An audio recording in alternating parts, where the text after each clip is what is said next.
Welcome back. It's your boy Fresh. And I'm Mary, and we are a Co-ople of nerds, and today we are going to be showing you our board game backlog.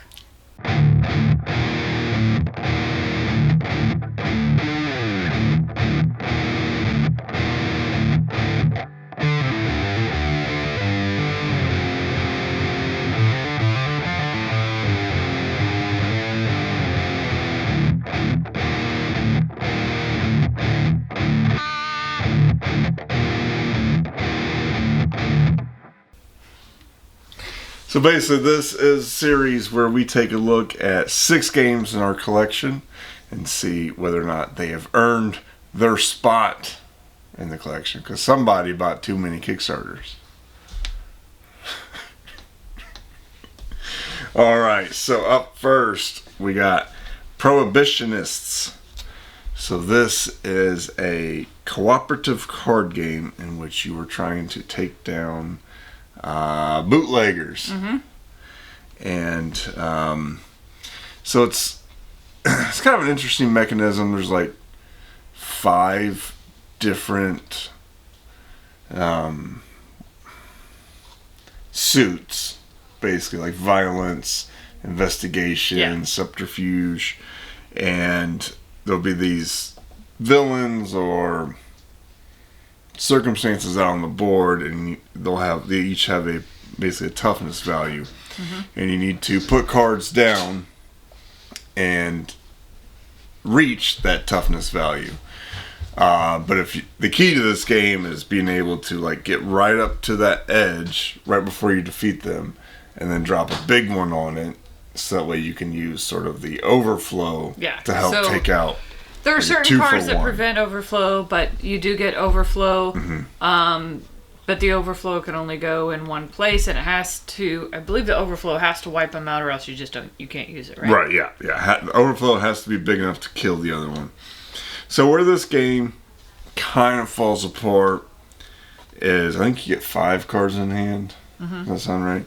And if you just can't match them up to the, obviously, like, violence cards have to stack on top of other violence cards, and investigation cards have to stack.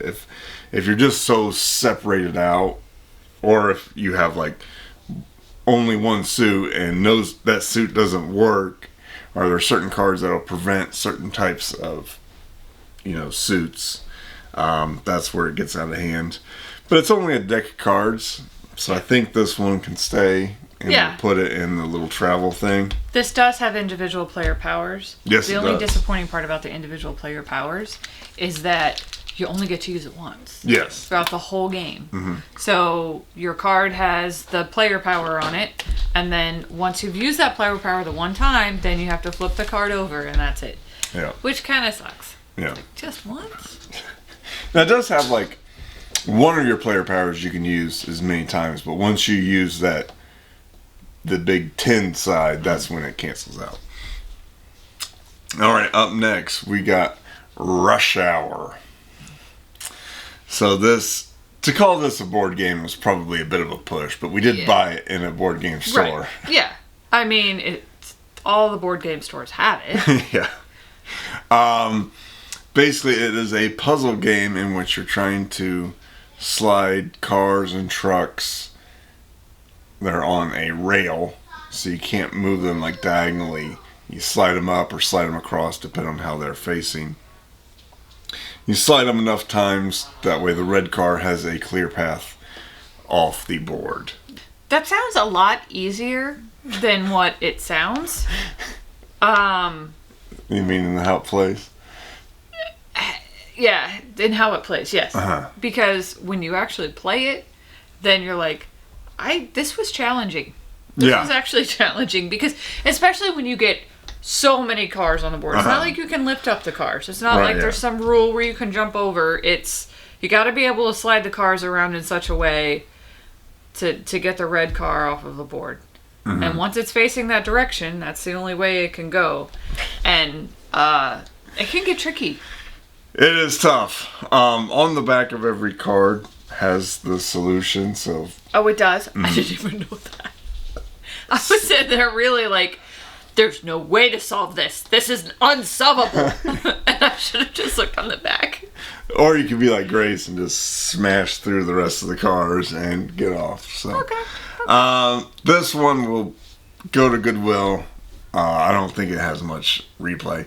If you want to play this game, there's 1 million of them on your phone for free. Yeah. No reason to take up slot in the game room. Yeah, that game, while I feel like it's exercising the muscles in my brain, it stressed me out a little bit.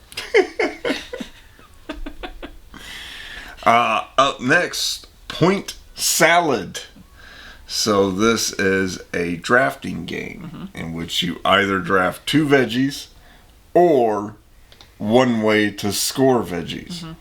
So there's all these scoring cards that sometimes will give you points for sets of veggies. Sometimes they'll give you points for like one particular type of veggie and negative points for other types of veggies.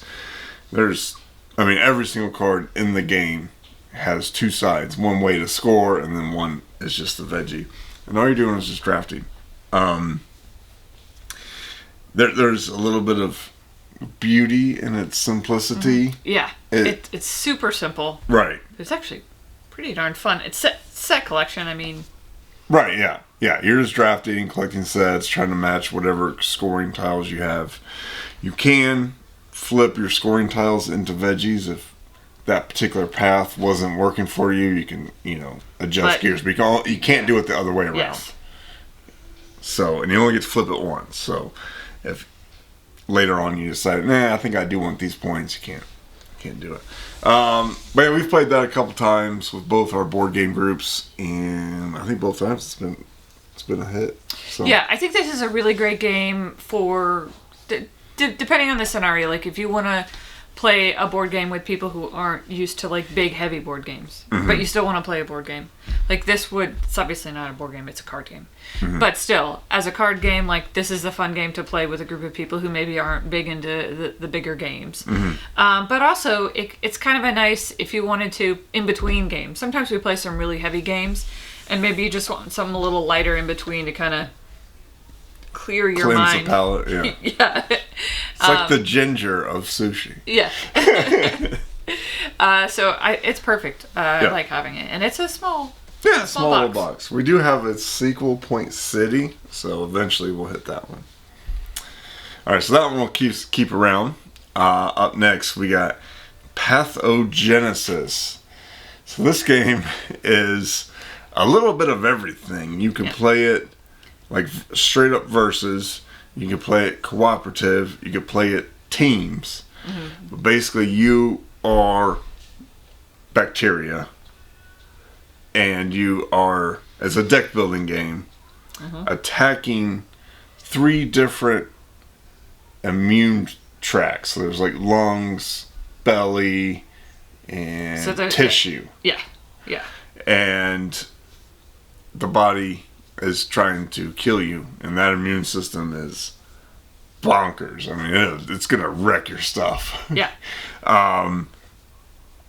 But each time, so there's like 5 layers of sort of defense barriers, and then once you trigger and start getting the points out, that's when that immune system kicks in, and you just draw a card each turn, and it'll kill your germs and all this, and then you're building these complex germs that have all these special capabilities. So right, and then there's like environmental effects, like smoking cigarettes allows you to attack first before the immune system gets to attack you, and all kinds of various things.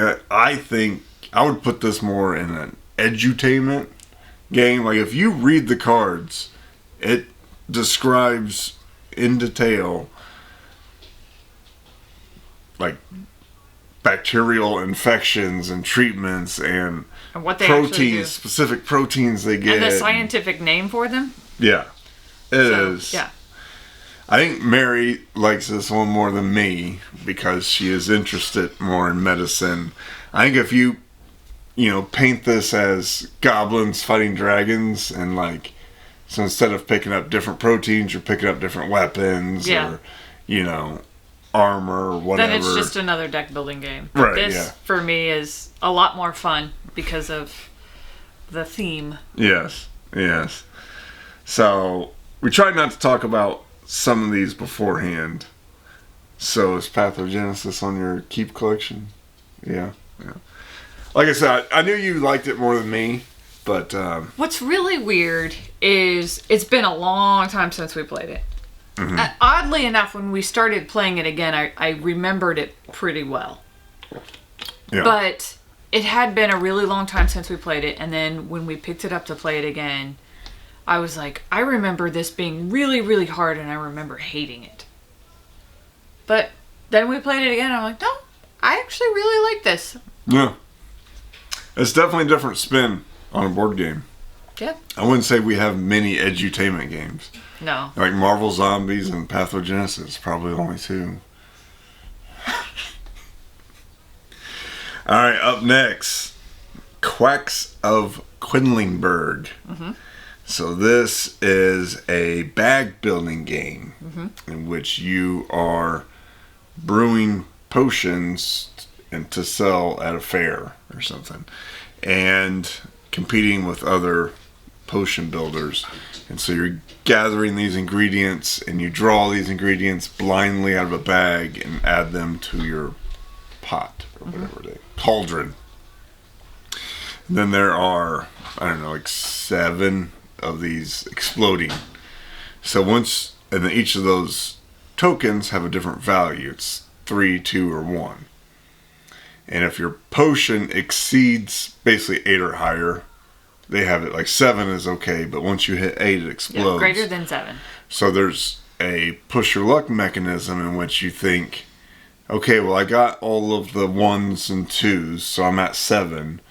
I've only got 1 exploding token left in this entire bag, and I've got so many more other ingredients because you're trying to build the biggest, most potent potion. And so you're pushing your luck, pulling out those ingredients, and sometimes you pull out the wrong one. Boom, the whole thing explodes. Yeah. You can still get points or money, so it doesn't totally kill you if your potion explodes, but it does hurt your score. You use the money, of course, to buy more ingredients, but you can only buy a maximum of 2. Mm-hmm. Or you can use the points that is, the farthest point on the board, which, of course, is victory points towards the end. So yeah. We've had this for a while and we haven't played it. I thought it was going to be way more complicated than what it was. It was pretty simple. I think that's a common theme with this. Yeah. Is some of these games we've played before, some we haven't. But it always feels like I was so intimidated by this. Now I feel like such a goober. Yeah, that wasn't that bad. No, I really would like to get this game with the upgraded components. I'm not sure if that was made by North Star Games or if that was an Etsy thing. Yeah. It looks really good, though. Yeah. Well, you played that at the Meeple Societies, right? Mm-hmm. I haven't played with it, so ours is just cardboard. They've got the I mean, the cardboard's smooth fine. Plastic, right? Yeah, but I really, really like the upgraded components. All right, and the last game, Polly Pocket Party Game. So this is a pick up and deliver roll and move game. Mm-hmm. It's probably from the late 80s, early 90s. Yeah, it's real. You need to pick up or need to get invited to parties, pick up a gift, go to their house, drop off the gift, and get your souvenir, party souvenir. Which is a balloon. And then make it back to the house. Yeah. But you gotta go to all the parties. Yes. And it does come with the Polly Pockets inside, which is why Mary wanted this game so much. We are missing a car. Yeah. So we had to use a monster truck in the video footage. So the story behind this game, which we've probably told before, is we went to, it was kind of like a flea market thing. Mm-hmm. And I saw this for sale, and I was like, oh, I have to have it. And I think she was selling it for $15, and she sold it to me for $10. Now, when we bought it, I just wanted it for the game. Well, we open it up, and inside there was a Polly Pocket that was not part of the game. It was just one of the old Polly Pockets from like the 80s and 90s. Mm-hmm. It was the book one, which I still have.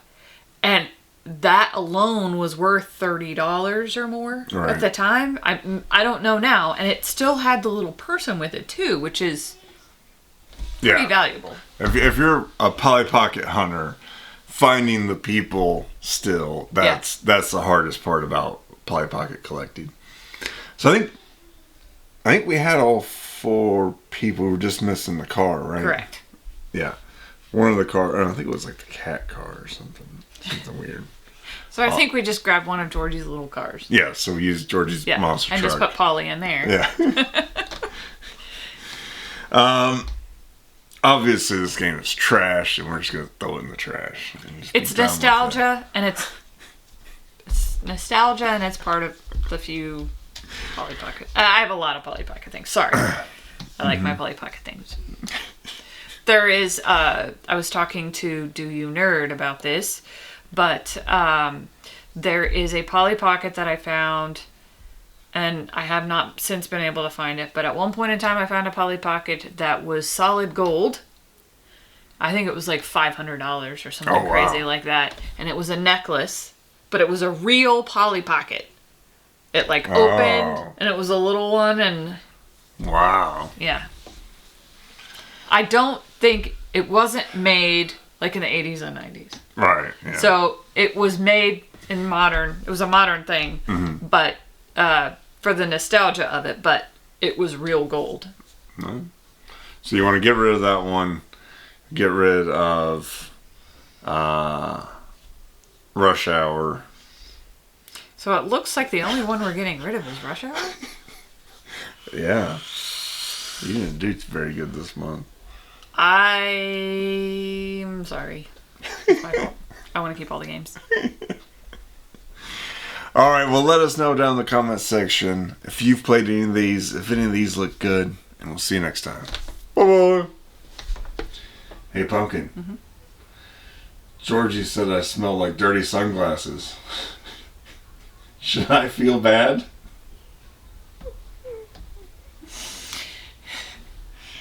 Yeah. It was just so random and unexpected that how could you not laugh? Yeah.